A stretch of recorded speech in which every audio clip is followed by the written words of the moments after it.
Bonjour à tous.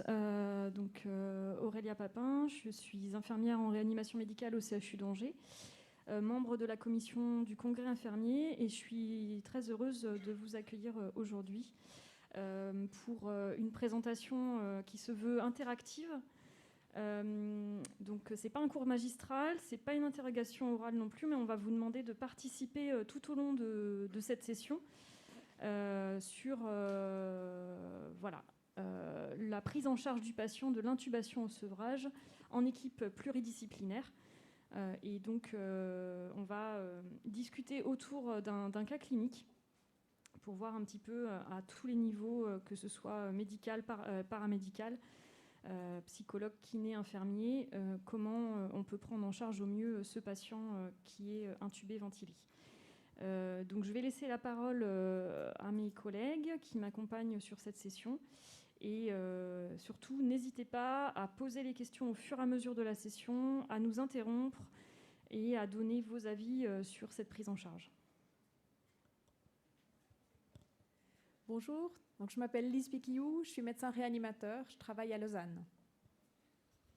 Bonjour, Raphaël Mingeard, je suis maître de conférence en psychologie, psychologue clinicien et je suis président du collectif Psyréa. Bonjour, je m'appelle Roberto Martinez Alejos et je suis kiné de réanimation plutôt et maintenant je suis enseignante à l'école de kiné et membre du conseil scientifique de la Société de kiné en réa. On va débuter avec un cas clinique. Nous n'avons aucun conflit d'intérêt en lien avec cette présentation, juste pour préciser. Donc c'est monsieur Maurice P. Il a 67 ans. Il est connu pour une BPCO de stade Gold 4. Il est sous oxygène à domicile, une saturation usuelle à 92% sous 2 litres d'oxygène. Il a une cardiopathie ischémique qui est stable. Il a fait une exacerbation respiratoire il y a 4 mois. Il avait été hospitalisé durant 15 jours. Et là, ça fait 5 jours qu'il est arrivé à l'hôpital par les urgences pour une nouvelle exacerbation de BPCO. Il a été traité par VNI, stéroïdes, coamoxicilline, puis il a fait un court passage dans votre réanimation durant 48 heures au début du séjour. Il est monté à l'étage, et puis on va voir que la situation s'aggrave à nouveau. De façon générale, on sait que M. Maurice, il est indépendant dans les gestes de la vie quotidienne, mais il ne sort pas beaucoup de chez lui. Il a les soins à domicile 1 fois par jour, il est marié, sa femme est passablement handicapée puisqu'elle est en chaise roulante. Ils ont un enfant qui ne vit pas avec eux. Et vous êtes appelé en consultation à l'étage parce que depuis la veille, la situation va moins bien. M. Maurice est fébrile, il tousse, il est très fatigué, il est dyspnéique, clairement au repos, ce qui est plutôt inhabituel, et surtout s'il s'était amélioré au cours des 3 premiers jours ou 4 premiers jours d'hospitalisation. Il a un tirage intercostal et sus-sternal, un balancement thoraco-abdominal. Puis quand vous le voyez à l'étage, il est stuporeux, il a 13 de Glasgow, puis il semble avoir peur comme ça au fond de son lit. Les paramètres vitaux, il a 105 de fréquence cardiaque, 170/95 de pression, 85 de SAT sous 10 litres d'oxygène au masque. Il respire à 35 par minute et il est fébrile à 39,3. Puis là, il a vraiment l'air d'avoir peur dans son lit. Et c'est l'occasion de discuter qu'est-ce que ressent un patient à ce moment-là et qu'est-ce qu'on peut peut-être faire pour l'accompagner dans son vécu. Et je passe la parole à notre collègue Raphaël. Voilà, donc l'image traduit bien la chose. Peut-être que vous avez déjà vécu avec les patients ces impressions-là. Donc quand vous les voyez manquer d'air, aller chercher l'air. Donc on peut imaginer, on peut essayer de se projeter un petit peu dans ces cas-là à la place des patients qui sont en train de chercher d'air et l'effet que ça fait de chercher son air. Alors je vous détaillerai beaucoup plus dans une autre session sur la dyspnée et le manque d'air, mais je voulais surtout attirer votre attention sur le fait que ces patients peuvent avoir en eux des traces d'expériences déjà vécues qui viennent faire rappel ou faire écho à ce qu'ils sont en train de vivre à ce moment-là. Quand ça fait appel ou que ça fait écho, qu'il y a des traces qui sont déjà là, potentiellement on peut les réutiliser ou on peut essayer d'aller les convoquer avec les patients. On peut avoir affaire à quelqu'un qui a déjà vécu cette expérience-là. On parle d'un patient qui revient. Donc peut-être qu'il a déjà eu cette expérience et qu'on peut s'en servir un petit peu, à minima au moins, savoir comment il peut s'appuyer dessus ou pas, quelle était son expérience préalable. En sachant que les patients dans cet état-là n'ont pas tellement de temps pour vous parler.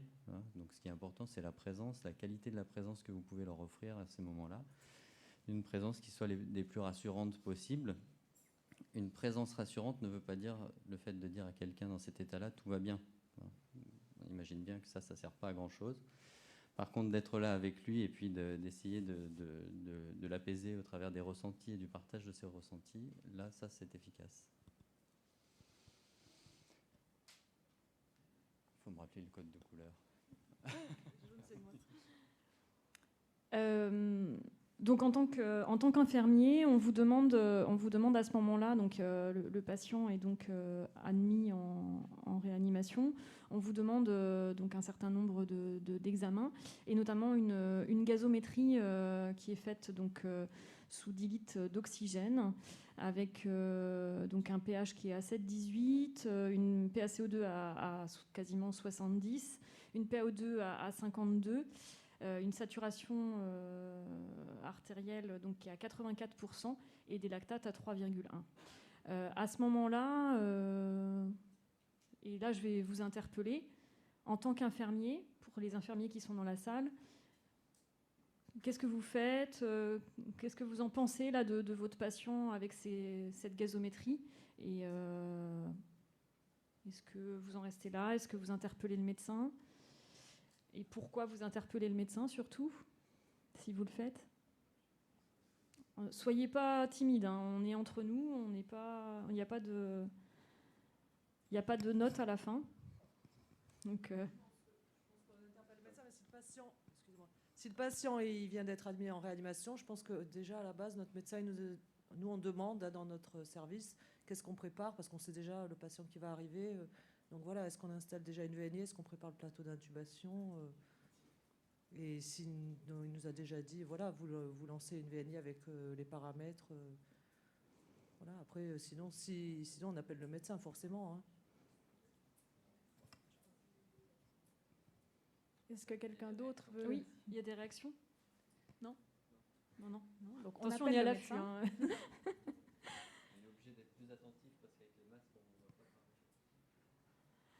Donc là, l'idée, vous partiriez peut-être là d'emblée, vous auriez ce patient envie de... Donc on a appelé le médecin, ouais, puis voilà, le médecin, c'est l'interne, il arrive, et puis il dit un petit peu à haute voix ce qu'il pense, et puis il vous demande votre avis à tous. Qu'est-ce qu'on fait? On débute la VNI en chambre, et on appelle le physio parce qu'il faut désencombrer le patient. On admet le patient en réanimation dès que possible et on débute la VNI. On admet le patient en réanimation et on l'intube tout de suite. On admet le patient en réanimation et on débute de l'oxygène à haut débit. Et là, on va vous demander de nous dire, en levant la main, qui est pour A. Il y en a 10% à peu près. Qui est pour B? Majorité probablement. Qui est pour C? D'accord. Et qui est pour D? Qui lui fait du high flow? Intéressant. D'accord. Donc, nous, on était collectivement, on n'a pas écouté notre collègue Roberto, et on a dit, OK, on l'admet en réanimation et on débute la VNI. Donc là, peut-être c'est le moment de discuter sur ce point-là, parce que comme souvent, il n'y a pas de tout faux et pas de tout juste dans ces réponses. Alors le high flow, je pense que définitivement, le BPCO décompensé, ce n'est pas le bon candidat au high flow, parce que la littérature n'est pas encore assez solide chez ces patients-là. Donc là, je suis d'accord avec, en tout cas personnellement, tous les gens qui disaient le high flow, c'est peut-être pas la première chose à faire, c'est même certainement pas, à mon avis, chez ce patient, la première chose à faire. Ça ne veut peut-être pas dire qu'il ne faut jamais faire, parce que dans les pauses de VNI, peut-être qu'il y a une petite place, mais en plus de la VNI, je pense. Encore une fois, parce que l'évidence nous dit que c'est la VNI qui change le pronostic de ces patients et pas le high flow. L'intubé d'emblée, il n'est pas très en forme, notre monsieur. Donc, possiblement, on va être contraint de le faire. surtout si la situation s'aggrave. Tenter la VNI, c'est très certainement juste, puisque là aussi, la littérature nous dit que si on arrive à éviter d'intuber ces patients, ils ont un meilleur pronostic. Si on y arrive. On peut essayer, mais moyennant une surveillance très rapprochée. Et ça, c'est la raison pourquoi, personnellement, ce patient, je le prendrai en réa pour faire la VNI. Il est en détresse sévère, il est très hypoxémique, il peut se dégrader très rapidement. Et ça, on va volontiers en discuter avec les collègues, parce que peut-être tout le monde n'est pas d'accord avec ça. Et suivant les surveillances qu'on a dans nos unités, ça peut aussi changer. Moi, dans l'hôpital où je travaille, définitivement, lui, je le prends en réa. Et débuter la VNI en chambre, ben, là aussi, il faut être sûr qu'on puisse le surveiller, mais pourquoi pas, en tout cas, le temps d'avoir la place en réa, par exemple. Donc, ça va toujours un petit peu dépendre de la réalité des choses aussi. Le désencombrement, là, à voir, mais c'est peut-être pas la première chose à faire dans la situation. Peut-être je passe la parole à Roberto à ce propos-là. Oui, voilà. Moi, en tant que kiné, je vais dire qu'il faudrait faire l'option A, mais c'est vrai qu'il n'y a pas aucune évidence à ce sujet, ni pour ni contre. C'est sûr que vu les cas du sang du patient, dans notre cas personnel, dans notre service, on ramènerait les patients en réa et on débuterait la VNI et on commencerait la kiné-respi. Et là, il y a un poil plus d'évidence scientifique. Il y a des études qui disent que si on fait la kiné en réa associée à la VNI, on diminue la durée de ventilation non invasive. Donc finalement, là, il pourrait avoir un intérêt. Mais sûrement, vu l'état d'instabilité du patient, commencer la kiné dans cet état-là en chambre, ce ne serait pas idéal parce que les risques qu'il les compense pendant la kiné, c'est important aussi. Et s'il les compense finalement et qu'il faut les ramener d'urgence en réanimation, il y a plus de risques associés à ça. Aurélie ? Oui, alors moi je pense qu'effectivement, quand on voit la gravité du patient et puis son état neurologique qui est déjà un petit peu altéré, la saturation, la gazométrie, effectivement l'option de l'admettre en réanimation et de débuter la VNI m'apparaît aussi la meilleure option. Mais effectivement, je rejoins aussi le kiné qui, quand on dit s'il y a possibilité, si le patient est aussi en état de le supporter, parfois on a des patients qui arrivent en réanimation qui sont extrêmement encombrés. Ça peut, je pense, quand même valoir le coup d'essayer de faire une petite, si vous avez le kiné, le physio qui est pas loin, de faire une séance de kiné sans non plus être trop à demander d'efforts aux patients, mais avant de mettre le masque, parce qu'effectivement, des fois aussi sur la tolérance en fait du patient à supporter ensuite le masque de VNI, ça peut être intéressant. Avec la réserve qui a déjà été soulignée, c'est qu'il faut être prêt à intuber alors quand on se lance pour la séance de kiné, parce que si ça se passe mal, on n'aura pas beaucoup de temps devant nous. Et là encore, ça dépend de l'hôpital où on est. Peut-être on est dans un hôpital où on peut intuber en sécurité un patient hypoxémique dans les étages, d'autres clairement pas. Donc ça dépend vraiment de qui on a en haut, qui peut intuber, et puis qu'est-ce qu'on a comme matériel aussi. Potentiellement, l'intubation de ce monsieur, évidemment, elle peut être assez risquée en termes de désaturation. Et peut-être, Raphaël, si tu veux commenter aussi. Peut-être un mot simplement là-dessus. Alors moi, je n'ai pas grand-chose à dire sur la VNI ou pas, vous imaginez bien. Par contre, simplement d'avoir à l'esprit que dans cet état-là, les gens ont un niveau d'angoisse qui monte et que quels que soient les gestes que vous allez leur apporter, ce niveau d'angoisse, il va être variable en fonction de ce que vous faites ou de ce que vous leur dites. Du coup, c'est peut-être à avoir dans un coin de la tête que celui ou celle dont vous vous occupez à ce moment-là, plus vous l'accompagnez, plus vous lui parlez, sans forcément expliquer exactement les gestes qui sont faits, mais l'état dans lequel il est, et puis ce que vous êtes en train de faire pour lui, bah, ça va lui permettre de se sentir porté par un groupe, par une équipe. Et ça tient beaucoup de choses en termes d'angoisse. Ça fait baisser l'angoisse tout simplement. Donc voilà, c'est plus des choses à avoir dans un coin de sa tête en termes d'influence sur l'état psychique du patient.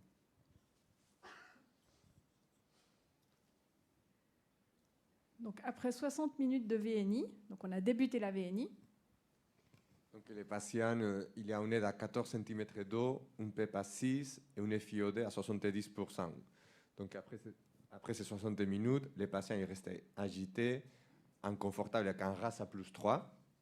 Et il ne supporte plus le masque, il se l'arrache. Ce qui parlait tout à l'heure Aurélie, c'est que parfois les patients, il y a un problème de tolérance aussi au masque, malgré qu'on sait que c'est efficace, il ne peut pas tolérer. Le tirage, il fait qu'augmenter.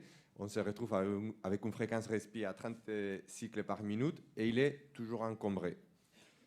Donc la question qu'on vous pose, c'est qu'est-ce que vous ferez dans cette situation-là?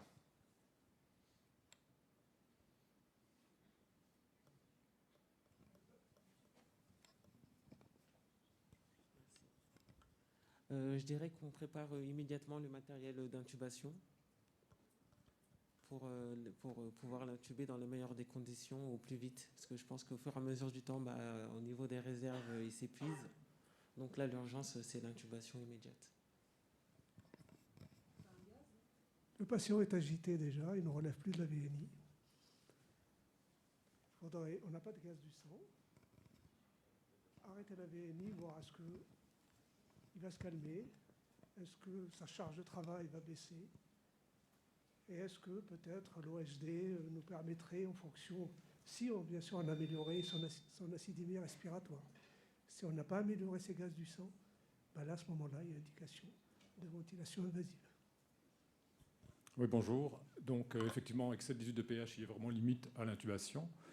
Il commence vraiment à être très, très limite, mais peut-être une petite sédation toute légère pour qu'il accepte mieux la VNI pourrait peut-être être bénéfique pour le patient. Mais voilà, une petite sédation légère. C'est dans les recommandations. Mais non. C'est très intéressant parce que tous les points essentiels sont sortis dans les 4 interventions là, que vous avez faites. Donc je pense qu'effectivement, on aimerait bien quand même avoir le dernier gaz du sang pour nous diriger dans la décision. Il va venir sur la dia suivante. Définitivement, il faut être prêt à l'intuber parce que ça peut aller mal vite. Ça, je pense que c'est absolument clair.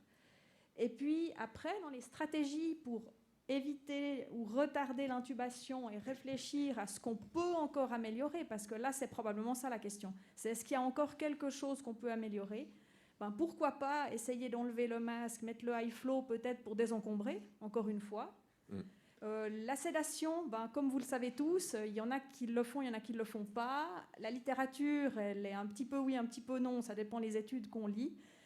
À mon avis, c'est certainement pas faux d'essayer, en étant prudent et en utilisant des médicaments de courte durée d'action pour pouvoir éventuellement l'arrêter si ça l'aggrave plus qu'autre chose. Mais personnellement, ça ne me choquerait pas du tout qu'on tente des petites doses de sédation. Je ne sais pas ce que vous en pensez. Nous, on tenterait un peu la kiné en sachant que, avec un RAS à plus 3 et agité, il y a de fortes chances que les patients ne soient pas compliants aux soins de kiné, parce que c'est vrai que finalement, on va lui comprimer la poitrine, ça va être pas forcément agréable, et donc avec un RAS à plus 3, ça va limiter un peu notre activité kiné en tout cas.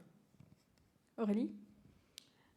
Oui, sur l'agitation, effectivement, les sédations, ça peut paraître une option intéressante. Après, dans ma pratique, moi, c'est vrai que c'est pas quelque chose qu'on fait. Et donc, effectivement, j'aurais tendance à me préparer, à préparer le matériel pour une intubation. Donc, on a fait les gaz du sang. Donc, sous VNI, 7,3 de pH, 58 de PCO2, 65 de PO2, 30 de BIC, 90 de SAT et 2,8 de lactate. Donc, comme on voit, finalement, il répond quand même à notre VNI, là. On s'attendait à pire, presque, d'après le descriptif clinique. Et je pense que ça souligne le fait que tout ce qu'on a dit avant est certainement vrai. Il faut être prêt à escalader dans des bonnes conditions, mais on a peut-être encore une petite place pour essayer d'optimiser tout ce qui est optimisable. On a parlé de sédation, on n'a pas parlé d'antalgie. Peut-être qu'il y a aussi une place pour des petites doses d'antalgique à ce stade-là. Et puis, le temps qu'on discute, du coup, il a décidé pour nous. Il s'aggrave rapidement, il désature à 60, sous VNI, il y a un trouble de l'état de conscience, puis on est contraint de l'intuber en urgence. Donc on est content d'avoir préparé notre matériel. Alors, du coup, c'est là où je viens vous interroger sur quel matériel on prépare pour une intubation d'un patient dans ces conditions. On va vous passer le micro, vous pouvez lever la main.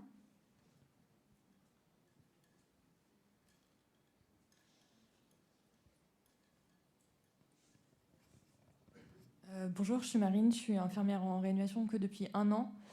Du coup, moi, je préparais la caisse d'intubation où dedans on a les différentes sondes avec le mandrin, laryngoscope, vidéo-laryngoscope actuellement avec le Covid.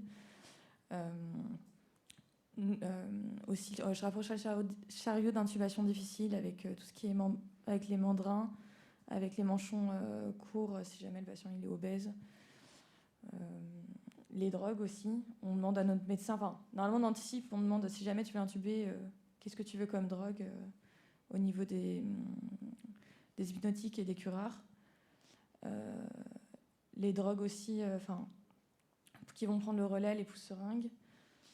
Après, je pense qu'il y a 2-3 choses que j'oublie, mais dans l'ensemble. Il y a plusieurs messages très importants dans ce que vous avez dit là. C'est anticiper, c'est avoir tout le matériel prêt, y compris celui qu'on n'est pas sûr d'utiliser, les chariots d'intubation difficiles ou le matériel d'intubation difficile.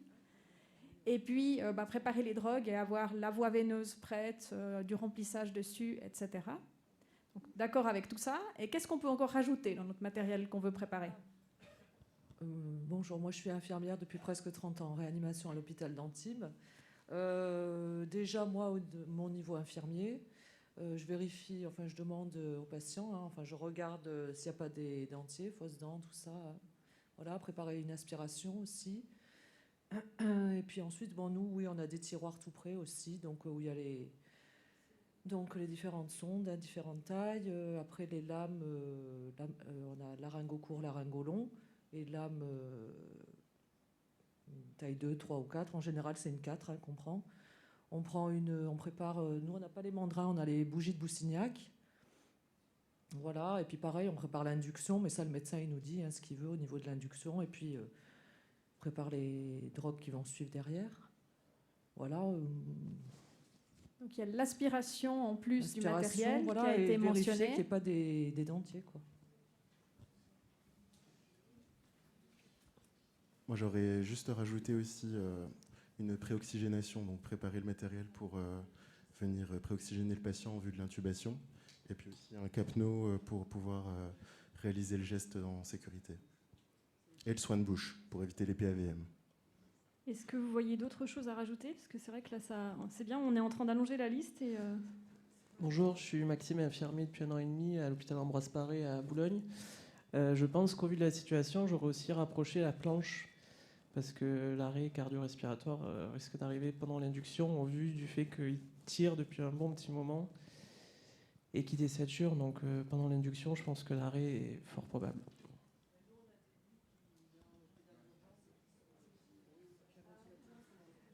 Donc, beaucoup d'éléments en plus. L'hémodynamique, il va falloir s'en méfier.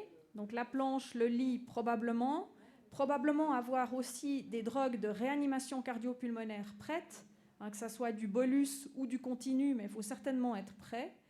Et sont aussi apparus dans la discussion la technique de préoxygénation, on va y revenir, et le capno. Alors, le capno, je pense que définitivement, il est dans les recommandations. Et on doit contrôler la position du tube avec la mise en place d'un capno. Puis comme vous le savez tous, ces trucs-là, ça ne marche jamais. Donc ça vaut la peine de contrôler qui sont connectés, qu'on va avoir une courbe, qu'elle est affichée sur le moniteur, etc. Et peut-être concernant la préoxygénation... Alors, juste, je vais compléter la liste avant de reparler de la préoxygénation. Pas oublier aussi de vérifier ses voies d'abord. Donc si on a bien une voie veineuse, si c'est périphérique, qui est bien perméable. Et puis j'aurais tendance à dire en poser, peut-être que ça aura été fait en amont, mais ne pas hésiter à poser une deuxième voie veineuse périphérique, notamment parce qu'effectivement, quand on va ventiler ce patient, il y a donc un risque de collapsus et qu'on va être amené aussi éventuellement à démarrer des catécholamines. Donc ça peut valoir le coup aussi si on sent que le patient est... en plus, voilà, il a effectivement un fort risque de faire un collapsus derrière, de préparer déjà une seringue de catécholamine de noradrénaline. Et puis d'avoir toujours, et ça fait partie des recommandations aussi, un soluté de remplissage qui soit prêt et qu'on puisse démarrer dès même l'induction. Et puis donc sur la préoxygénation, comment vous allez préoxygéner votre patient ? Peut-être avant de vous transmettre cette question, encore un point sur le matériel, parce que là, à nous tous, on a réussi à faire, je crois, toute la liste. Je crois qu'on n'a rien oublié. Et ça vaut la peine, et il y a de la littérature en ce sens-là, d'avoir des checklists. Des checklists de pré-intubation qui sont propres au service, avec le matériel qu'on a dans le service, les habitudes locales. Et cette checklist, ça vaut la peine de la vérifier entre différents intervenants, en particulier entre médecins, infirmiers, kinés s'ils participent au geste, parce qu'on a tous, dans ces moments d'urgence, un peu nos priorités qui viennent de notre formation. Et ça peut poser problème parfois, parce que tout le monde n'a pas la même priorité au même moment. Donc la checklist, c'est clairement une façon de se mettre d'accord, d'être sûr que tout fonctionne, et ensuite d'identifier qui fait quoi, et de faire le geste dans la situation la plus sécure possible. On a introduit, nous, dans le service, une checklist il y a 2 ou 3 ans, très formelle, hein, avec un certain nombre de trucs à cocher. Depuis, on a beaucoup moins de désaturation per intubation, et je pense que ce n'est pas un hasard. Peut-être pour revenir à la préoxygénation, donc on peut faire en main levée, peut-être pour changer. Qui préoxygène ce patient à la VNI? Ok. Au high flow, au débit nasal. Intéressant, quelques-uns. Ok. Avec un masque à oxygène à réservoir. Personne. Et avec les systèmes de circuits d'anesthésie, type circuit de Bain, avec maintien d'une pipe, etc. Personne. Ok. Bon, la VNI avec grand succès. Je ne sais pas ce que tu en penses, Aurélie. Oui. Alors après, c'est vrai que ça va être la VNI où effectivement, on va reprendre le patient parfois dans les unités. C'est comme ça que ça se passe avec un BAVU. Je ne sais pas si c'est ça. Oui, peut-être là, c'est vrai qu'on ne l'a pas rajouté dans la liste. Et est-ce que c'est du coup plutôt le BAVU dans vos unités? Quelques-uns, oui. Alors c'est vrai que quand il y a la VNI ou quand il y a l'oxygène à haut débit nasal, c'est ce qui va être principalement utilisé. Avec une littérature plutôt en faveur de la VNI. Hein. Si on doit choisir l'un ou l'autre, plutôt la VNI, avec laquelle il y a moins de désaturation. Reste l'option de faire les deux en même temps, hein, comme décrit par l'équipe de Samir Jaber à Montpellier. Ça marche, il désature moins, mais techniquement, ce n'est pas tout simple, parce qu'il faut souvent 2 ventilateurs ou 2 systèmes d'apport d'oxygène. Donc moi, je choisirais aussi clairement la VNI, surtout qu'il l'a déjà sur le nez. Je ne sais pas si tu veux commenter. Non, voilà, avant j'étais kiné, c'est Samir Jaber, donc c'est vrai que quand on fait VNI plus Optiflow, c'était surtout sur des patients à gros risque, c'était sur les obèses morbides, des patients qui avaient rapidement décompensé avec beaucoup de comorbidités. À ce moment-là, c'est vrai qu'on essayait toujours de faire VNI plus Optiflow avec des résultats qui étaient plutôt très, très bons. Voilà, et c'est tout. Si les patients devaient être intubés, le kiné, il ira boire un café à la salle de repos tranquillement pendant que vous travaillez, quoi. Et peut-être faites attention aussi à avoir un ventilateur prêt pour la ventilation invasive. Ça, nous, on l'a découvert beaucoup pendant le Covid, où on faisait beaucoup de VNI avec les turbines monobranches. Et quand on intube et qu'on n'a pas préparé le ventilo bibranche, c'est un vrai souci. Et il y a quelques minutes, un petit peu difficile. Donc, préparez vraiment un ventilateur qui est utilisable pour la ventilation invasive. Je ne sais pas à ce stade s'il y a des points que vous aimeriez discuter ou des questions avant qu'on continue.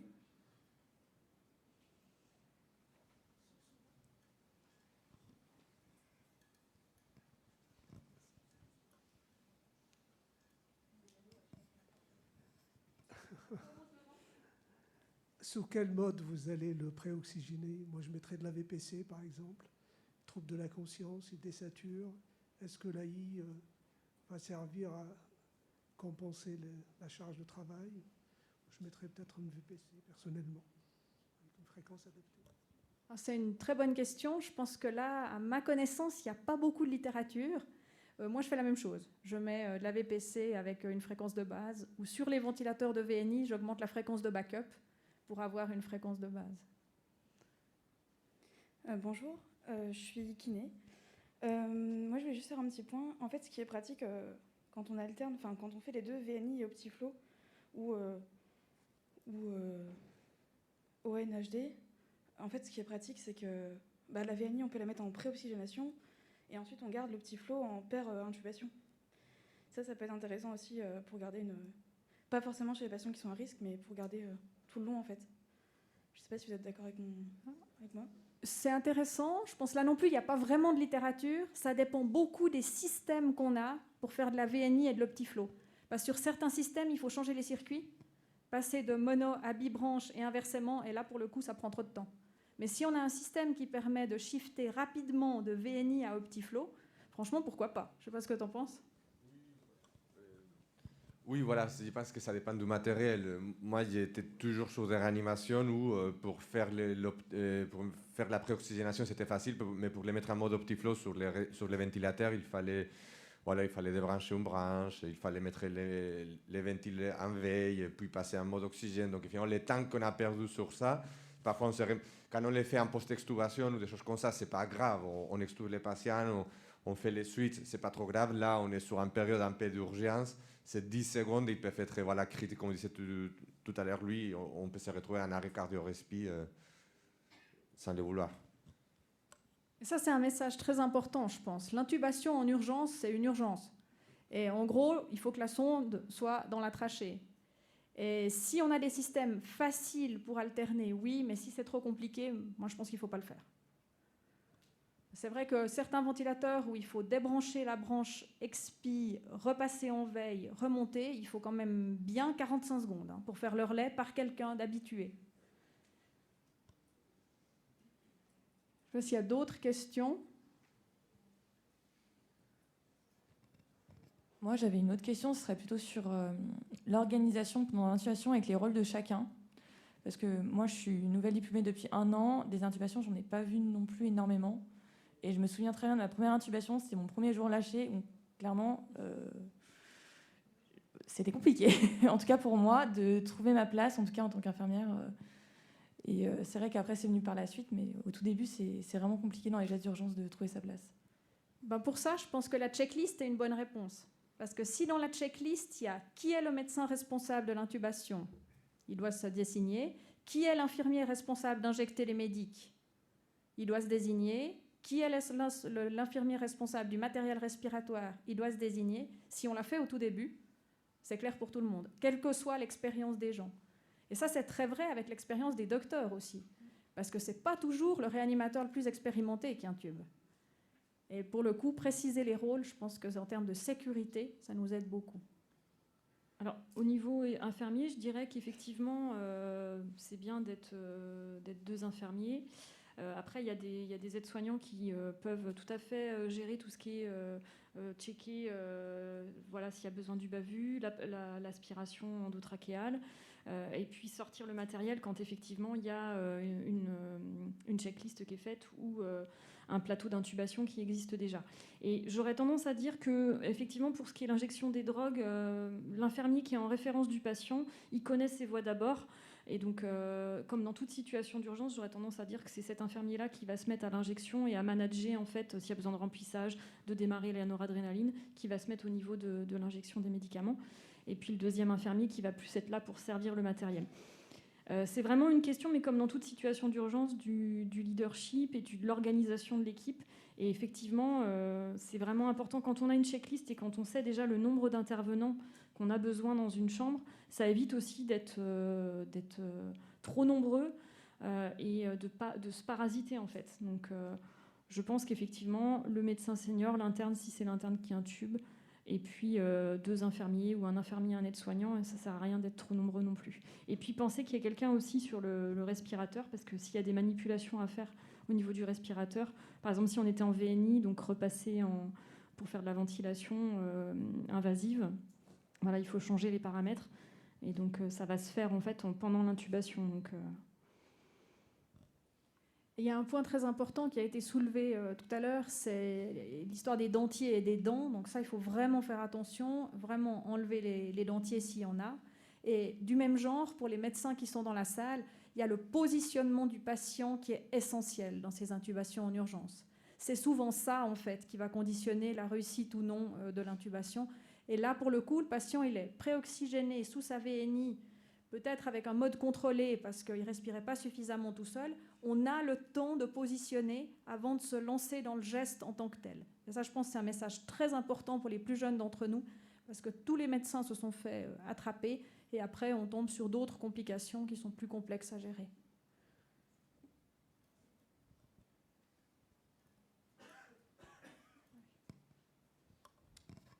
Bonjour, Kim, infirmière depuis 7 ans en réanimation. Et moi, j'avais une question justement par rapport au positionnement du patient. Est-ce que vous avez une position privilégiée, que ce soit assise ou allongée, pour intuber le patient? Nous, je sais que nos médecins intubent de plus en plus en position assise. Alors, je pense qu'il n'y a pas de réponse toute faite. Ça dépend beaucoup du patient lui-même, de la morphologie, et ça dépend de l'expérience des intubateurs. Nous, on a tendance à recommander la position classique d'anesthésie avec calé sous les épaules et puis la position de sniff test. Mais il y a d'autres options possibles et c'est vraiment comme chacun est à l'aise de le faire.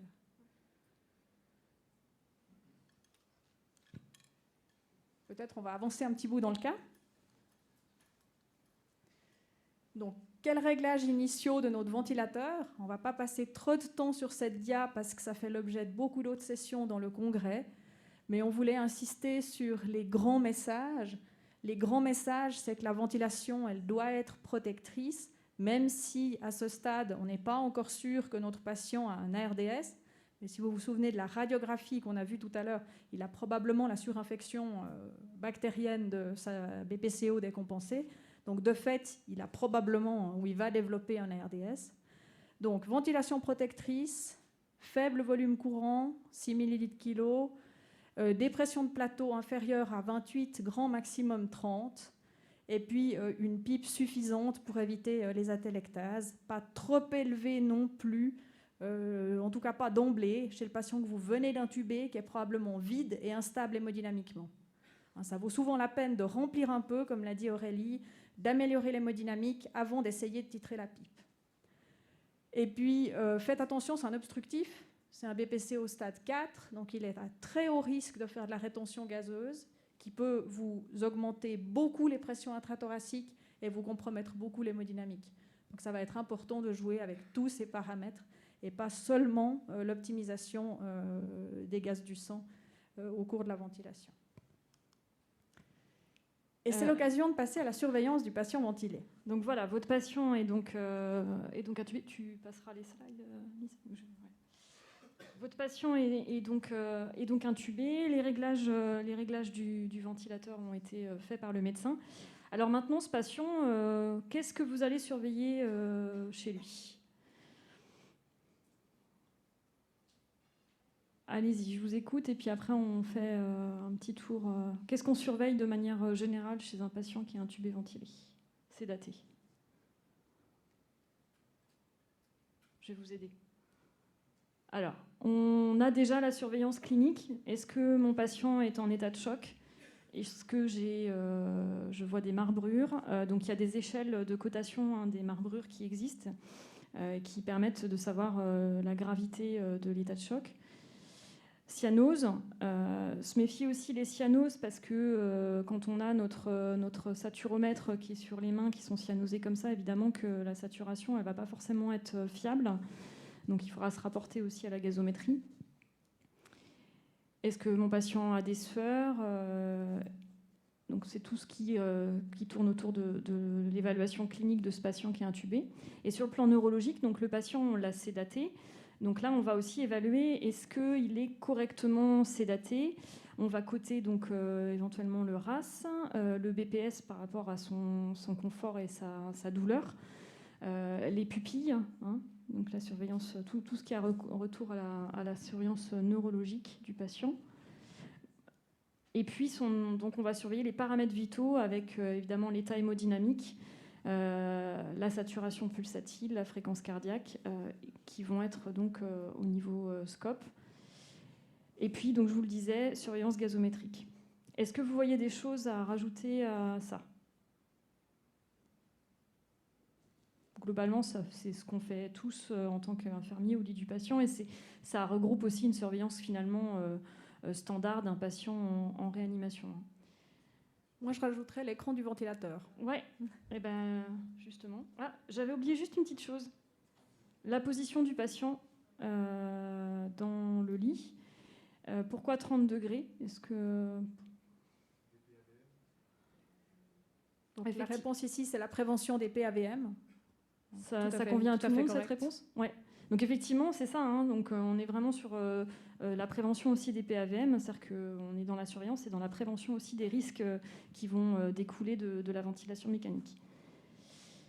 De la même manière, donc on va contrôler le ballonnet de la sonde d'intubation qui doit être entre 30 et 50 cm d'eau. Ça fait partie aussi de la prévention des PAVM, puisque si votre ballonnet est sous-gonflé, vous avez un risque de... J'ai dit une bêtise ? Moi, j'aurais dit 25-30, pardon. Oui, j'ai dit une bêtise. 25-30, oui. Bravo, vous dormez pas. C'est bien. C'est de l'autocontrôle.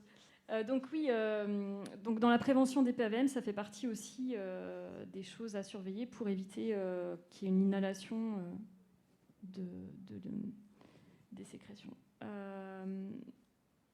Et donc on arrive à l'écran du ventilateur.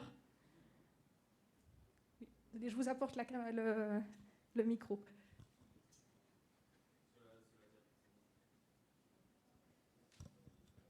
Bonjour, je suis kinésithérapeute à la Réunion, au CHU Félix Duyon. J'avais juste une question par rapport au circuit Hanley. Pourquoi je vois de plus en plus ça dans mon service. Les gens ont tendance à laisser le circuit Hanley comme ça juste après le double branche. Est-ce qu'on n'augmente pas un peu l'espace mort ? Pourquoi laisser ce circuit Hanley entre la sonde d'intubation et le double branche ? Pourquoi on ne le braque pas à chaque ventilation en fait ? Si on a un humidificateur chauffant, bien sûr. Je pense que vous allez avoir plusieurs réponses de plusieurs intervenants. Peut-être, tu veux commencer, Roberto ? Dans notre cas, c'est surtout parce que les petits raccords annelés que vous voyez, il y a une petite, on va dire, porte, je ne sais pas comment on dit en français, une petite accès qui nous permet d'aspirer les sécrétions sans déventiler les patients. Parce que si on ne met pas ces raccords-là, on est obligé de débrancher les patients de la ventilation mécanique, ce qui entraîne un risque de recrutement, de désaturation, etc. Donc les raccords annelés nous permettent d'avoir les patients ventilés. Et en plus, dans la plupart des ventilateurs maintenant, on a un mode pré-oxygénation aussi qui peut nous permettre d'avoir une FiO2 à 100% pendant la minute de pré-post-aspiration. Oui. Bah, moi, dans ma pratique, ça va être la même chose. Hein. C'est-à-dire que s'il n'y a pas de système Claude installé, ça va être la modalité d'aspiration. Et donc, pour éviter de déconnecter le patient et d'éviter le dérecrutement à chaque aspiration endotrachéale. Et moi, je rajouterais peut-être une autre chose, c'est que c'est plus facile ergonomiquement d'éviter la traction sur les tubes. Et en tout cas, on a l'impression que ça limite un peu le risque d'extubation accidentelle lors des soins. Mais par contre, le prix à payer, c'est l'augmentation de l'espace mort. Et chez quelqu'un qui a vraiment une hypercapnie très importante, où on a déjà tout optimisé, moi, ça m'arrive de l'enlever et pour le coup de mettre un système clos d'aspiration pour quand même essayer de garder au mieux possible la pipe. Mais vous avez tout à fait raison, le prix à payer, c'est de l'ordre de 20 à 30 millilitres d'espace mort. Hein. Suivant les modèles qu'on a, c'est pas rien sur 380 millilitres de volume courant parfois.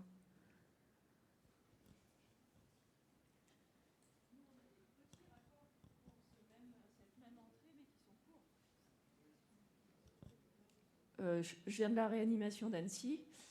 On a des raccords qui sont beaucoup plus courts, qu'on passe cette zone Hanley et il y a cette même porte d'entrée. Donc quand on a l'humidificateur chauffant, on priorise ça si on ne met pas de système clos.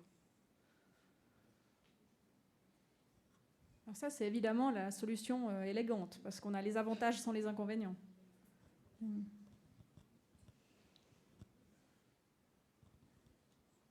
Donc on va passer à l'écran du ventilateur. Donc vous retrouvez donc notre patient qui est ventilé en ventilation en volume assisté contrôlé.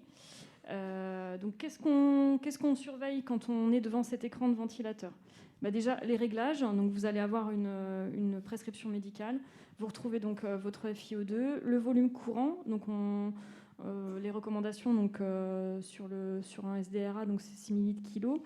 Une fréquence respiratoire, la PEP, et vous allez ensuite régler vos alarmes qui vont vous permettre de vous alerter en cas de souci. Donc, je passe sur les alarmes de volume courant, la fréquence respiratoire et volume minute. Et surtout, je ne l'ai pas noté là, mais on va le voir plus tard, c'est les alarmes de pression de crête qui sont importantes, puisque ça va être ce qui est vraiment alertant sur une ventilation en volume. C'est l'augmentation des pressions et notamment de votre pression de crête qui va permettre ensuite de comprendre ce qui se passe. Et puis ne pas oublier, parce qu'on a tendance à l'oublier, les courbes du respirateur qui vont vous permettre aussi de mieux comprendre ce qui se passe. Est-ce que votre patient est adapté ? Est-ce que vous avez justement des pressions de crête qui augmentent ? Qu'est-ce qui se passe sur les courbes du ventilateur quand les pressions de crête augmentent ? Donc vous retrouvez les courbes de pression, de débit et de volume, et qui sont effectivement à regarder en même temps que le reste. Est-ce que vous avez des questions déjà sur ce qu'on vient de voir ? Des remarques ? Et donc là, c'est un petit peu pour résumer, effectivement, à quel moment on va aller surveiller nos alarmes de respirateur et notre écran du ventilateur, au décours de l'intubation, après la mise sous ventilation artificielle, quand vous allez évidemment arriver en poste, prendre le relais de vos collègues. Si on doit changer les modalités de ventilation, et si on passe en ventilation en pression en aide inspiratoire, par exemple, si on doit faire un geste type fibroscopie et qu'on va modifier donc, nos alarmes, par exemple, de pression, bien penser après le geste à rechecker l'ensemble des alarmes, parce que sinon, vous ne serez pas alerté s'il y a un changement de la mécanique respiratoire de votre patient et que finalement, les pressions de crête augmentent. Si l'alarme elle est très très haute, vous n'aurez pas d'alerte. Évidemment, il faut régler des alarmes qui soient suffisamment sensibles pour vous alerter en cas d'événement, mais il ne faut pas non plus avoir des alarmes incessantes qui sonnent tout le temps, parce que sinon, en fait, on ne s'alerte plus, et puis finalement, c'est une nuisance, et pour vous et pour le patient qui est dans le lit. Et donc, en cas de problème, évidemment, l'alarme, ça doit vous alerter, mais derrière, il faut régler le problème qui découle de cette alarme. Et pour terminer sur la surveillance du patient ventilé, mais finalement, en fait, non, c'est à toi que je passe la parole, Roberto. C'est aborder le sujet un peu encore de l'aspiration endotrachéale. Comment ça se passe, qu'est-ce qu'on fait ne fait pas. Vous, en routine, quand vous allez aspirer les patients, qu'est-ce que vous allez faire?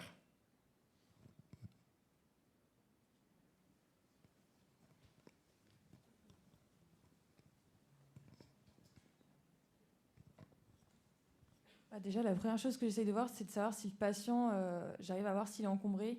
Bon, s'il est en vac, il ne va pas tousser ou quoi que ce soit, mais on peut essayer de voir sur les coupes du ventilateur. Souvent, ça grésille un peu comme ça. Et après, on essaie d'aspirer régulièrement, mais pas non plus trop. Il faut essayer de trouver le bon timing. Souvent, moi, j'essaie d'aspirer. Si je sens qu'ils ne sont pas encombrés, j'aspire une fois toutes les 4 ou toutes les 6 heures. Mais j'aspire pas forcément à tous les tours s'ils ne sont pas encombrés. En fait, je rejoins. Limite, faites pas de faire d'aspiration systématique. Vraiment, regardez les courbes du respi. Même cliniquement, des fois, on sent que ça graillonne quand on pose la main sur le thorax du patient, ou alors on l'entend carrément au niveau du circuit. Et puis faire attention aussi à ne pas être traumatique, à aller trop profond pour léser la carène. Des fois, on voit quand on fait des fibros, on voit les impacts de la sonde d'aspiration. Roberto, qu'est-ce que tu penses? Aspiration d'office ou pas d'office? Ça, c'est une grande question. Oui, respiration pas d'office, d'accord. À ce sujet, en plus, il y a l'American Association of Respiratory Care qui est sortie en 2010, leur guide d'aspiration endotrachéale, où ça insiste sur le fait que si il n'y a pas de signes cliniques d'aspiration endotrachéale, il faudrait réaliser une aspiration une fois tous les 8 heures par sécurité. Mais s'il n'y a pas de signes ou de décompensation, ça ne serait pas nécessaire de le faire une fois tous les heures, une fois tous les 4 heures. Moi, pour vous mettre un exemple, quand je suis arrivé en France, je ne dirais pas où, dans ce service-là, il s'aspirait une fois tous les heures. D'accord? 24 aspirations par jour, plus quand les patients ils décompensaient, plus la kiné respi, ça lui faisait, les patients ça sortait dans les alentours de 28 aspirations journalières. Et on sait que l'aspiration endotraqueale, il y a une conséquence principale, que c'est l'hypersécrétion bronchique. Donc on est en train de récupérer quelque chose et on est en train de reproduire ce qu'on est en train de récupérer. Donc ça sert à... Voilà, ça ne serait pas l'idéal. Avec un risque de lésion, comme vous l'avez dit, de la muqueuse, et puis des recrutements. Parce que quand on aspire avec de la pression négative. Donc ça, c'est un truc qu'on oublie parfois, mais aspirer veut aussi dire dérecruter. Donc ça, je pense que c'est un message très, très important. On en est revenu, des aspirations d'office aux heures, mais je pense que c'est un message vraiment important. Et puis par ailleurs, les aspirations endotrachéales, il ne faut pas oublier que c'est l'un des gestes, voire le geste le plus douloureux et le plus mal vécu par nos patients en réanimation. Donc plus on en fait, plus on est invasif et c'est un geste vraiment douloureux pour le patient. Et moi, j'ai une petite question pour vous. Qui dit au patient, monsieur, vous savez, il y a des sécrétions dans vos voies aériennes, je vais vous aspirer.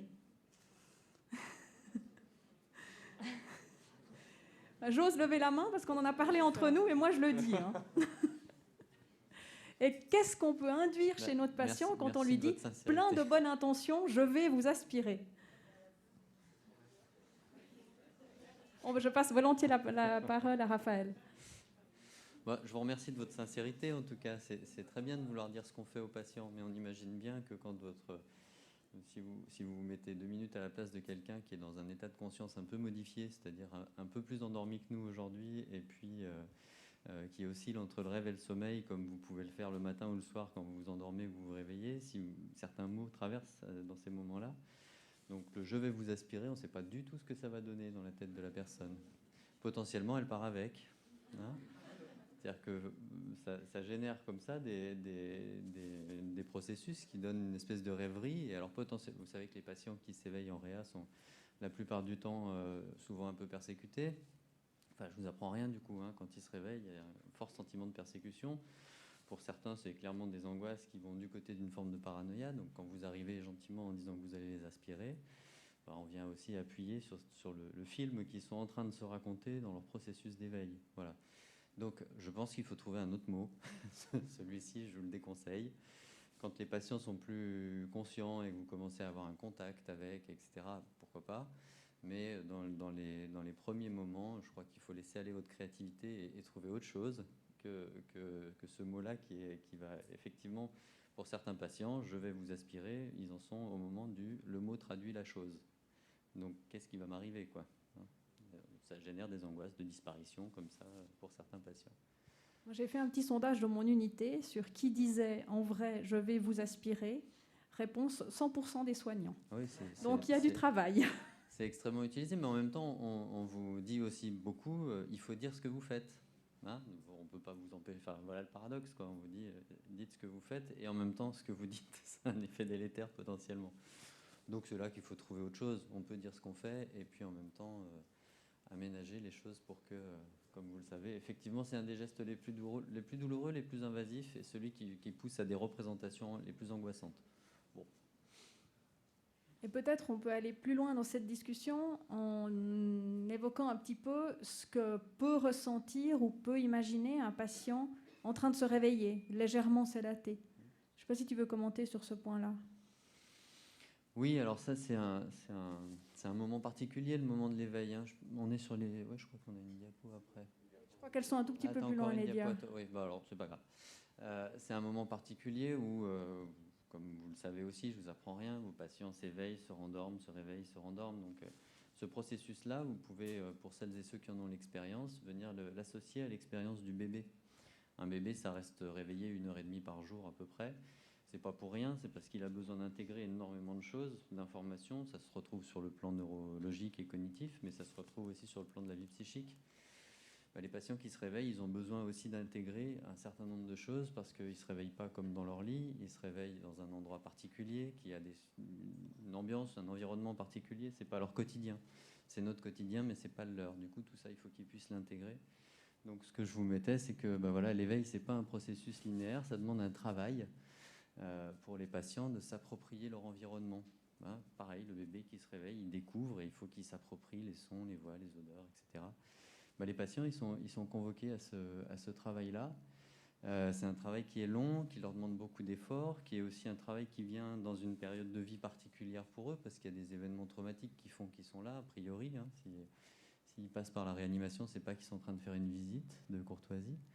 Donc ce temps-là, il est important, et c'est important de l'avoir à l'esprit, c'est-à-dire de penser que la personne en face de soi, elle est largement au boulot dans ce qu'elle est en train d'éprouver et de vivre, en plus de ce qu'on lui demande. La question qu'on peut se poser aussi, c'est l'adaptation. Alors c'est intéressant l'histoire du respirateur et de tous les réglages. Il faut penser aussi que c'est pas non plus évident d'avoir un tube qui vous souffle ou qui vous enlève l'air. Habituellement, on le fait tout seul, ça. Donc il y a quelque chose qui est de l'ordre d'une demande d'adaptation pour la personne, même si c'est pour son bien, mais il va falloir trouver le rythme et l'adaptation suffisante. Et puis ça engendre une chose qui est importante, c'est que pour pouvoir être adapté à une machine, il faut supporter de perdre quelque chose. Voilà, donc il y a la question de la perte du contrôle pour pouvoir supporter autre chose. Donc ce travail-là, ce passage-là, les patients sont entre guillemets obligés de le faire.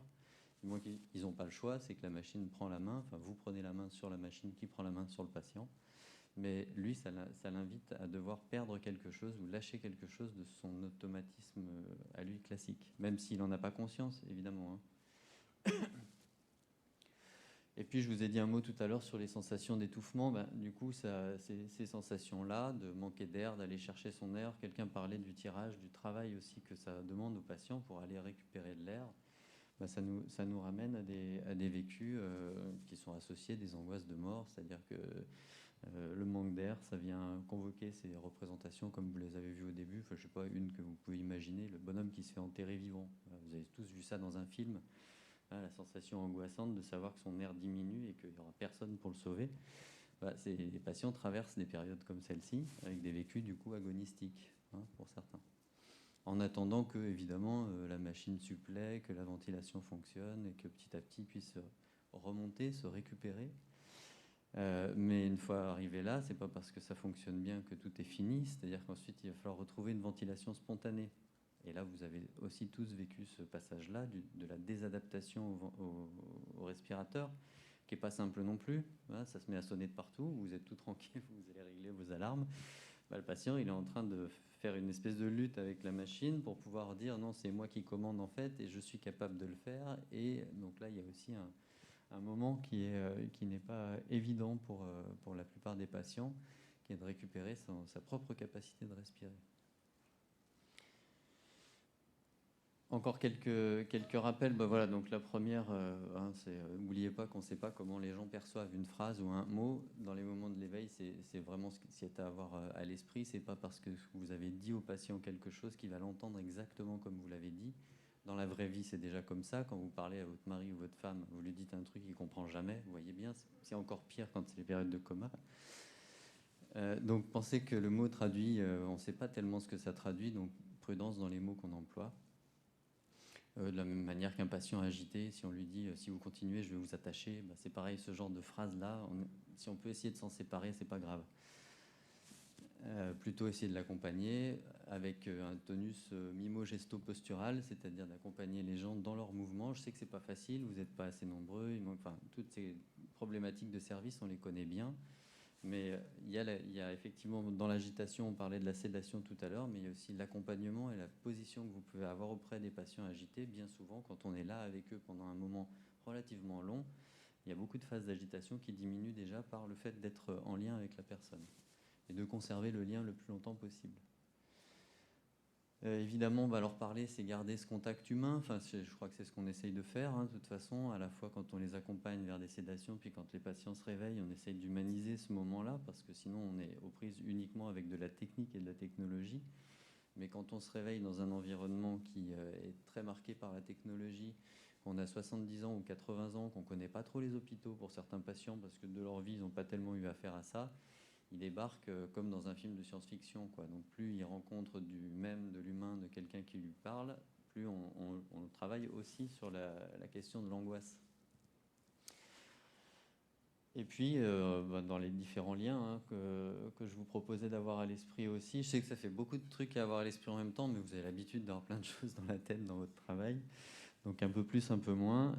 L'idée aussi, c'est que parler avec la famille, ça permet de mieux connaître le patient, ça permet d'enrichir et d'étoffer vos anamnèses Et plus on a une connaissance bonne du patient à travers sa famille, plus on va pouvoir adapter les soins. Et plus les soins sont adaptés, et plus les patients sont rassurés par rapport à ce que vous leur apportez, ce que vous leur dites. C'est des enchaînements logiques qui sont assez simples, mais ça permet des fois de se rendre compte qu'on est dans une position par rapport au patient qui va à l'encontre de ce que lui, il pouvait, je sais pas, aimer, vivre, etc. Et puis une fois qu'on a fait ce petit mouvement-là, la relation avec le patient change. Pour ça, des fois, il faut discuter, prendre le temps de parler avec les familles. C'est pas du temps perdu de parler avec les familles, bien au contraire. Je reviens un petit peu en oui, arrière. Du coup, on a fait un c'est un ordre inverse, mais ce n'est pas grave du tout. On va revenir à des choses un petit peu plus techniques et on va vous demander ce qui se passe. Alors, normalement, il y a une vidéo, mais je crois qu'elle ne marche pas. Mais ça fait rien. Sur l'écran, s'il avait marché, ça aurait été idéal. Qu'est-ce qui se passe?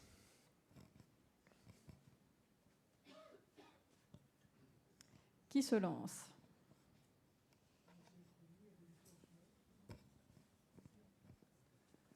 Il y a des déclenchements sur le respirateur, il y a de la synchronie. Est-ce qu'il est encombré? Est-ce qu'il essaie de respirer? Est-ce qu'il y a plein de choses en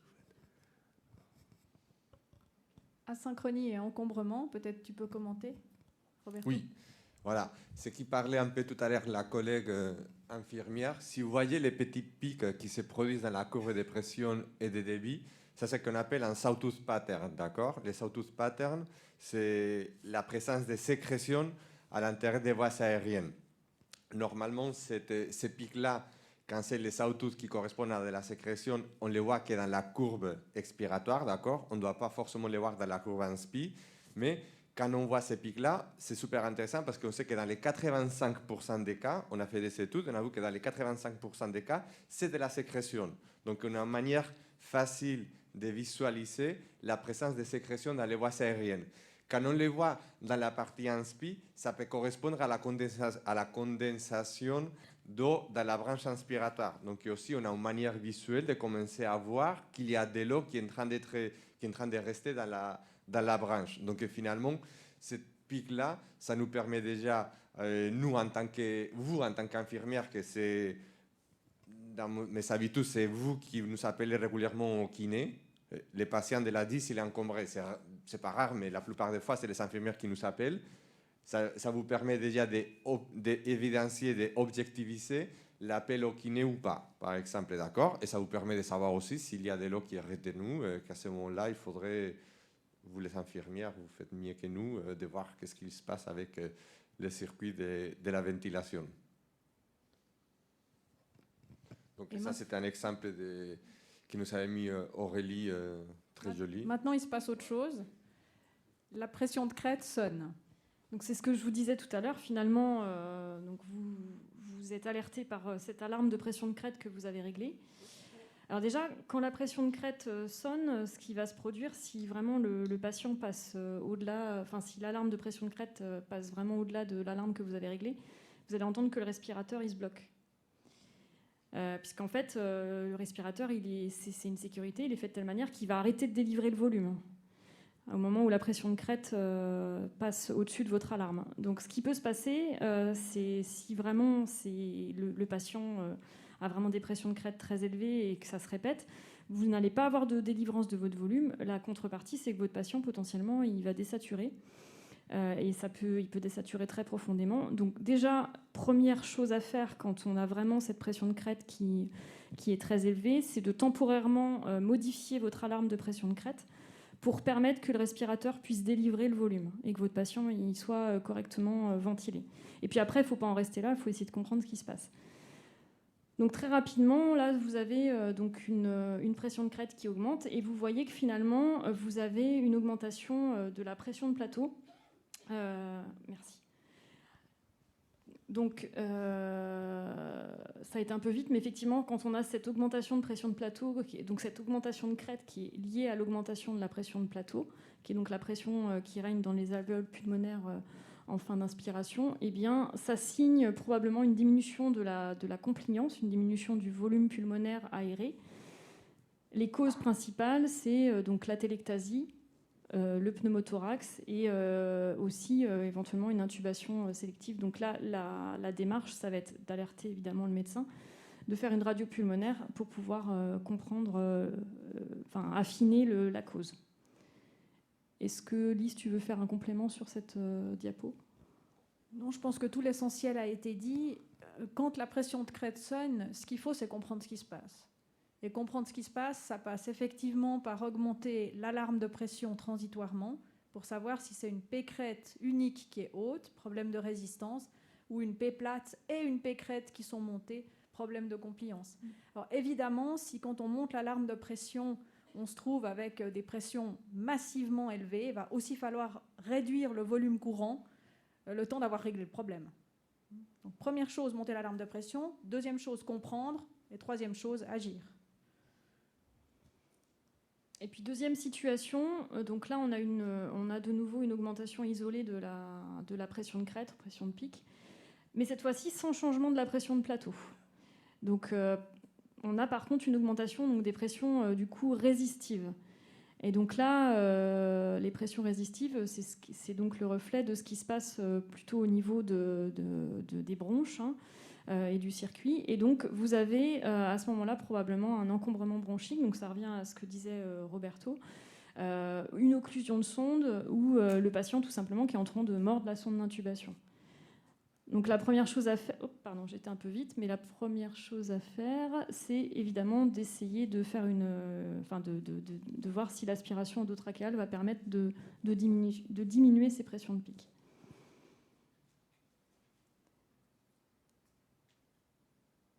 Et donc là, on va revenir à la discussion de comment parler à nos patients, dont on a déjà parlé avec Raphaël. Puis moi, j'ai peut-être une question complémentaire.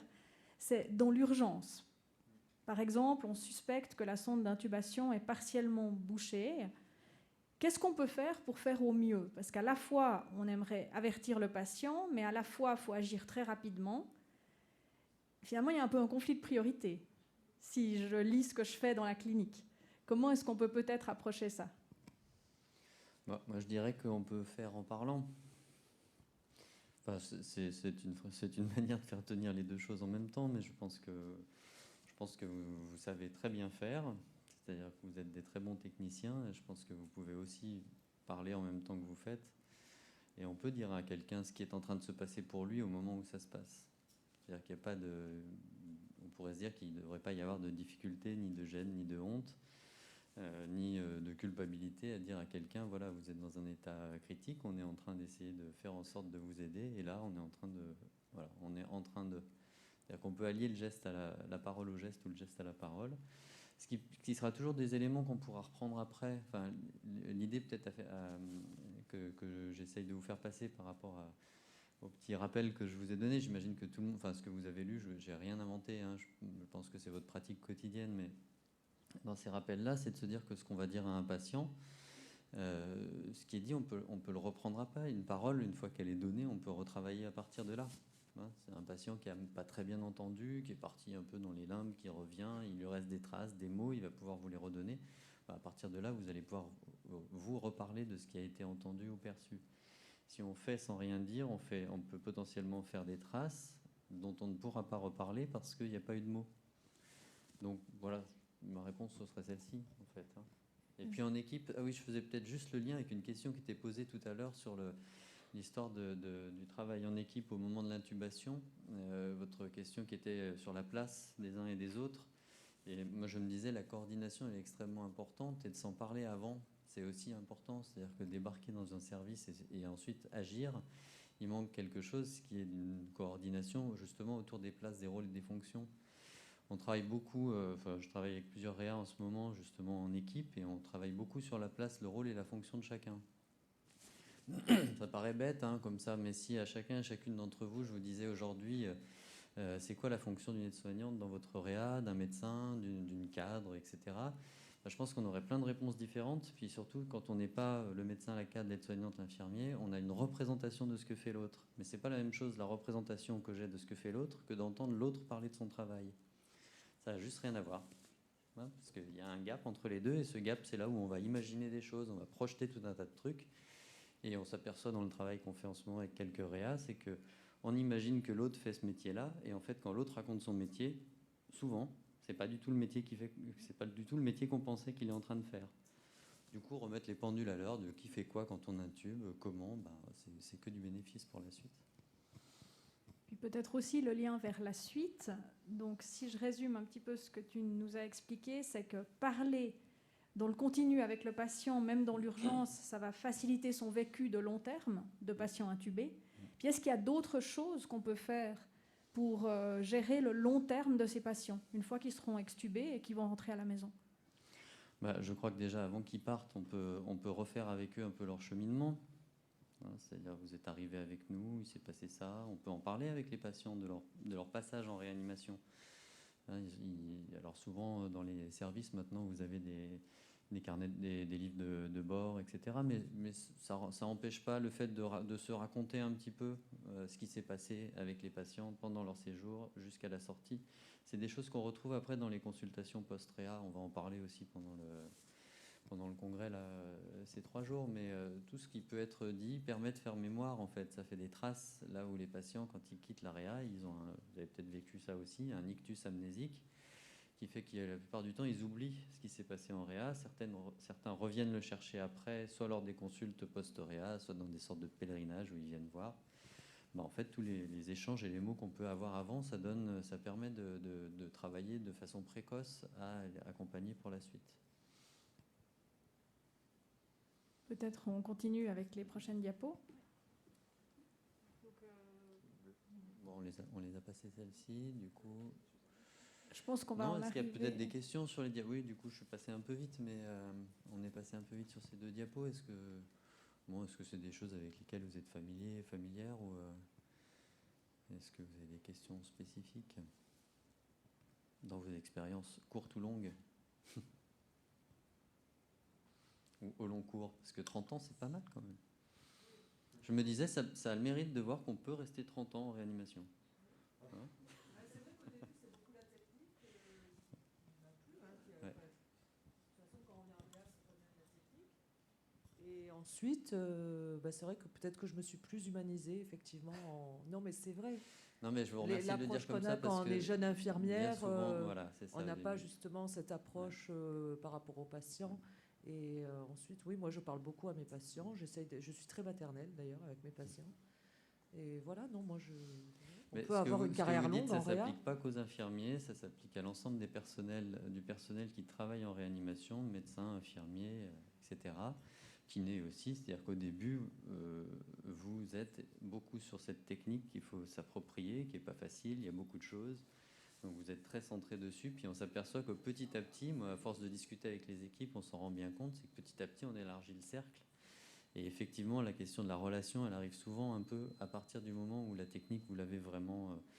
elle fait partie de vous. Et à partir de ce moment-là, on peut passer, entre guillemets, à autre chose. C'est-à-dire qu'on ne passe pas à autre chose, on vient compléter un certain nombre de choses. Mais c'est plus facile d'articuler, Bonjour, du coup, je suis kiné depuis 1 an en réanimation. Je voulais revenir moi sur 2 points. Le premier, là on dit beaucoup qu'il faut parler aux patients, mais certains patients restent quand même confus. Je suis pas sûre qu'ils intègrent vraiment ce qu'on parle et ce qu'on raconte, donc peut-être qu'on peut être passé par plus de l'indissage gestuel, une façon de paraître auprès du patient plutôt rassurante que d'être toujours au-dessus de lui, parce que je suis pas sûre que la parole il est plutôt bien compris à certains stades. Et ensuite, moi j'ai un dilemme par rapport aux mains qui sont attachées. Je comprends pourquoi les patients sont attachés. Mais quand on est sur la partie où ils sont en phase ils sont réveillés, ils comprennent quand même certains trucs, mais pas suffisamment pour ne pas vouloir arracher le tube, où ils se débattent un peu contre ces attaches. Comment leur parler, comment leur faire comprendre que c'est pour leur bien, mais en même temps qu'on les restreint, qu'on les empêche de bouger. Voilà, moi c'est mon petit dilemme. C'est 2 questions qui sont importantes. La première, effectivement, parler... Alors moi, quand je travaille en réanimation, je parle aux patients dans le coma. Je leur raconte des histoires, je leur raconte ce qui se passe dehors, je parle de la politique, ça m'est arrivé de leur lire le journal. C'est-à-dire que l'idée, c'est que la personne qui est en face de nous, tant qu'elle n'est pas avec un électroencéphalogramme plat, on a une personne en face de nous qui est dans un état critique, certes, mais elle fait encore partie, pour moi, de l'humanité, en fait. Et donc, mon travail d'humanisation, il va jusqu'à parler aux patients qui sont dans un coma profond. Aussi en appui sur le fait que de plus en plus on parle de la perméabilité de cette frontière du coma, c'est-à-dire qu'on ne sait pas comment et par où ça passe, mais on sait qu'il y a une forme de perméabilité. Si c'est perméable, ben, ma foi, autant s'en servir. Donc oui, pour parler même à des gens un peu confus, on ne sait pas tellement ce que deviennent les mots, mais je crois qu'associer le geste au mot, c'est important. De la même manière, dire ce qu'on fait, enfin, être en contact avec la personne, avec ses gestes. On peut parler avec quelqu'un à qui, je sais pas, moi je ne suis pas kiné, mais de tenir la main, ça m'arrive régulièrement, ou d'être très proche et puis on sent la chaleur de l'autre. Enfin, aujourd'hui c'est un peu plus compliqué évidemment avec les questions de Covid, mais il n'empêche que cette présence-là, elle peut passer par différentes modalités sensorielles et la parole en fait partie. N'oubliez pas que quand vous parlez aux gens qui sont dans un état de demi-conscience, ils n'entendent pas forcément les mots, mais ils entendent votre prosodie, ils entendent un rythme, certains perçoivent une vibration simplement. C'est-à-dire qu'ils n'entendent peut-être pas les mots qui sont prononcés, mais le ton de la voix. Et il y a des gens qui vont vous parler après du ton de la voix ou d'une couleur, voilà, ils vont faire des associations comme ça. On ne sait pas tellement par où ça passe, comment l'associativité fonctionne. Donc voilà, moi j'encourage plutôt à parler aux gens, tant qu'on a affaire à des personnes. Et puis sur la deuxième partie de votre question, qui était... Ah oui, les contorsions. C'est le même problème qu'on a en psychiatrie, en fait. Je trouve intéressant parce qu'on fait beaucoup de parallèles entre la médecine somatique et la psychiatrie. Il y a le pour ou contre d'attacher les gens. Et effectivement, on vous attache, mais c'est pour votre bien. Ça, c'est la situation paradoxale de la mère qui mouche un bébé. Je reprends souvent cet exemple parce que moucher un bébé, c'est désagréable si vous l'avez fait un jour. Généralement, ils n'aiment pas trop ça. Et puis, souvent, on entend, si vous faites un tour un peu chez les puères, vous allez entendre les parents dire c'est pour ton bien, enfin, c'est pour se déculpabiliser. Ils sont en train de faire gueuler leur enfant, et en même temps, mais c'est pour ton bien. Ça, c'est pour les parents, c'est les parents qui se disent ça, ils se le disent pour eux. Le bébé, il ne comprend pas si c'est pour son bien ou pas au début. Donc les patients, c'est effectivement, c'est long de les accompagner à se dire ce que j'ai dans la bouche, c'est pour m'aider à respirer. Au début, c'est tout autre chose. Si vous lisez quelques témoignages, vous avez peut-être entendu parler des patients. Les patients, de ce qu'ils... J'ai comme ça une histoire en tête. Un patient qui a son tensiomètre, elle imaginait que c'était une plante verte. Et que c'était une plante verte qui lui apportait de l'oxygène. Alors vous voyez qu'elle était loin du tube dans la bouche, etc. Mais elle s'était raconté une histoire avec ça. Donc, pour vous dire qu'on ne sait pas tellement où ça passe. Donc la contention, l'idéal, c'est si on pouvait être 24 heures sur 24 à côté. Et puis, que quand la personne s'agite, lui rappeler qu'elle ne peut pas enlever ce tube et qu'on est là. Et évidemment qu'on ne peut pas faire ça. Donc, il y a bien ce paradoxe-là de pouvoir dire à quelqu'un, pendant que je travaille avec vous, il y a des soignants qui font ça aussi, pendant les soins, qui sont là à côté, donc ils détachent les patients. Et puis, une fois que le soin est fini, on les rattache en leur disant... On s'approche déjà de la fin de la session. Il y a peut-être encore un sujet qu'on voulait aborder, c'est celui de la mobilisation des patients intubés, et en particulier des phases qui vont aller vers le sevrage de la ventilation mécanique. Donc, la question qu'on vous pose, c'est est-ce que dans vos unités, vous mobilisez les patients même quand ils sont sédatés? Oui, bon, ça c'est parfait. Parce que c'était un des problèmes qu'on avait avant. Maintenant, on sait qu'on peut mobiliser les patients, on peut commencer la kiné dès la phase de la sédation, d'accord? Donc, même si le patient il est sédaté, qu'il n'est pas conscient, on peut lui mobiliser d'une manière passive. On sait que ça n'empêche pas la neuromyopathie derrière, mais ça diminue l'évolution. Donc, on aura des neuromyopathies qui sont moins gravataires. Et petit à petit, avec les RAS, avec les Glasgow, avec la force musculaire, on va évoluer petit à petit dans la mobilisation active, on va faire les transferts passifs au fauteuil. Pareil, les transferts passifs au fauteuil, je ne sais pas si vous les pratiquez, mais on peut les faire avec les patients qui sont intubés, d'accord? Être intubé, ce n'est pas un empêchement de mettre les patients au fauteuil. Si le patient est en état de conscience, on peut les mettre au fauteuil, on peut lui faire marcher, d'accord? En parlant d'humanisation de la réanimation dans notre unité, si le patient il est conscient et il est intubé ou trachéotomisé, si les patients le souhaitent, on les sort à l'extérieur, d'accord? Il y a l'interne et les kinés, l'interne et l'infirmière, et on sort les patients à l'extérieur. Parce que pour nous, en tant que kiné, mais aussi pour vous comme soignante, c'est très important l'adhérence à la thérapie. Nous, on voit les patients qui ont sorti une première fois à l'extérieur, entubés, ventilés en fauteuil, 10 minutes. J'ai senti l'air, j'ai senti la température du soleil. On est dans une ambiance qui est très aseptique en réanimation.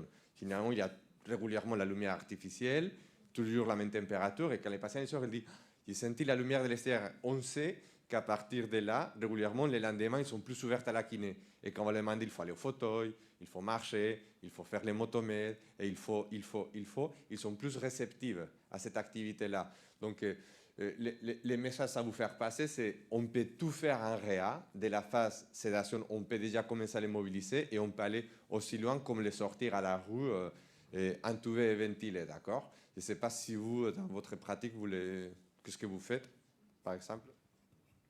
Oui, ça a pu arriver. Nous, on a la chance sur Angers d'avoir une sorte de petit jardin clos qui est attenant à l'unité de soins continus. Donc, c'est vrai que souvent, c'est quand les patients progressent vers l'unité de soins continus, alors ils peuvent être encore ventilés, trachéotomisés, où là, effectivement, on va essayer de les accompagner, de prendre un temps pour les accompagner à l'extérieur. Et c'est arrivé chez des patients intubés en réanimation depuis très longtemps, avec vraiment des durées d'hospitalisation longues, quand on sent que le patient, effectivement, perd un peu courage et que ça devient difficile. Et effectivement, on a derrière des patients qui peuvent être même moins agités. On sent que l'angoisse redescend. Puis c'est un moment aussi qui peut être à partager avec la famille. Et pour la famille, c'est positif aussi de voir que le patient il peut sortir de cette chambre, comme tu disais, aseptisée, et que voilà, on progresse vers quelque chose. Et c'est en général vécu de manière très positive par les familles et évidemment par le patient. Mais après, il faut évidemment que l'environnement s'y prête, quoi. Alors nous, on sort beaucoup avec les patients trachéotomisés, ventilés, intubés, ventilés. La barrière psychologique n'est pas encore levée. Les gens ont peur. Probablement à tort, mais les gens ont peur. Pourtant, je suis d'accord avec vous, l'apport pour la prise en charge générale, elle est essentielle. Comme parfois aller voir le chien au jardin thérapeutique. Alors ça nous est arrivé aussi de faire venir aussi des animaux. J'ai le souvenir d'un patient qui était là depuis très longtemps. Et c'était extrêmement important pour lui de voir son chien. Donc on avait pu organiser ça. Et la marche aussi, hein, ça peut être un frein psychologique de faire marcher un patient intubé. En réalité, ça se fait aussi bien qu'un patient trachéotomisé. Hein. Alors après, évidemment, il faut être vigilant au risque d'extubation, mais c'est faisable. Et c'est un moment aussi de partage pour nous. Moi, je me rends compte quand je sors avec les patients me promener, on sort un peu entre guillemets du soin. Finalement, on est habitué, surtout beaucoup plus les infirmières que nous, à lui piquer, on lui fait mal, on lui agache. Et ces moments-là où je sors 10 minutes avec mon patient, et il y a un peu cette barrière soignante-patient qui se casse. On est ensemble, en train de prendre le soleil. Et comme dit Raphaël, régulièrement, les patients ils demandent est-ce qu'il fait beau régulièrement en ce moment? Qu'est-ce qui se passe à l'extérieur? On parlait de la télé, de la politique, on parlait de quelque chose, et on casse un peu cette barrière soignante et patient qui est très positive, autant pour eux que pour nous, je trouve. Du coup, j'avais une question, par exemple, pour les patients que vous faites sortir du service ventilés, quel respirateur vous utilisez? Parce que nous, on a des gros respis branchés au niveau de l'oxygène et au niveau de l'air. Donc pour l'oxygène, on peut avoir les bouteilles, mais pour l'air, ça devient compliqué. Enfin, on n'a pas de prise d'air manuelle. Nous, on sort avec les respis de transport. Ouais. Les respis qui prennent les infirmières ou les SIAD pour aller au bloc opératoire ou pour aller au scanner, on prend celui-là avec la bouteille d'oxygène connectée. Et ben en fait, nous, les soucis qu'on a vus, c'est que sur les transports pour les patients qui étaient en VS7, c'est que souvent, ils sont adaptés sur leur respi classique et dès qu'on les passe sur le respi transport, ils sont totalement désadaptés et là, ça devient compliqué. Ça, c'est un point important parce que ça dépend beaucoup quel respi de transport on a en fait. Il y en a qui font très mal l'aide inspiratoire, avec lesquels la synchronisation est presque impossible, et puis avec ceux-ci, ça ne va pas. Donc si on a notre mot à dire un jour sur des respis de transport, essayez d'avoir des turbines de transport qui s'adaptent beaucoup mieux en aide inspiratoire, et ça règle le problème. Juste pour répondre à sa question, nous, avec le Covid, on a eu les respis monales, qui sont des respis à turbine, et franchement, c'est un bonheur pour sortir les patients avec les trachs. Et nous, ce qu'on a pris l'habitude, c'est avant de les passer au fauteuil, si on va les sortir à l'extérieur, avant de les passer au fauteuil Bon, nous, maintenant, on a ce qu'on appelle la SARA, que c'est un espèce de plan de verticalisation qui nous permet de mettre les patients en position assise. C'est royal parce qu'on les transfère et après, avec une télécommande, il les met en position fauteuil. C'est top. C'est le meilleur ami au monde. Nous, on les met toujours sur les respirs de transport avant de les transférer, qu'on s'en voit s'il est adapté ou pas. Voilà, on arrive à la fin de la session.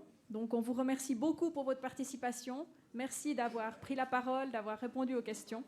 Et bonne suite de congrès. Merci à tous.